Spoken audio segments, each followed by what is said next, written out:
अमोल मिटकर यांनी मुख्यमंत्र्यांची भेट घेतली आहे। अजित पवारांच्या विमान अपघाताची उच्चस्तरीय चौकशी करण्याची मागणी अमोल मिटकर यांनी मुख्यमंत्र्यांकडे केली आहे। विमान अपघाताबाबत महाराष्ट्रातील जनतेच्या मनात जी शंका आहे ती दूर झाली पाहिजे आणि त्यासाठी चौकशी करण्याची मागणी अमोल मिटकर यांनी मुख्यमंत्र्यांकडे केली आहे।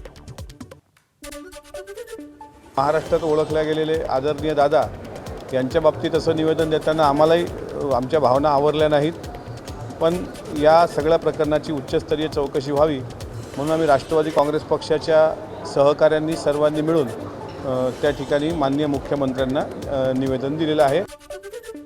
दिवंगत उपमुख्यमंत्री अजित पवारांच्या विमान अपघाताचा नवा सीसीटीव्ही समोर आलाय।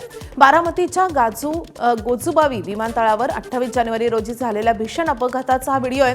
कोसळल्यानंतर पुढच्या क्षणात विमानाचा स्फोट झाला।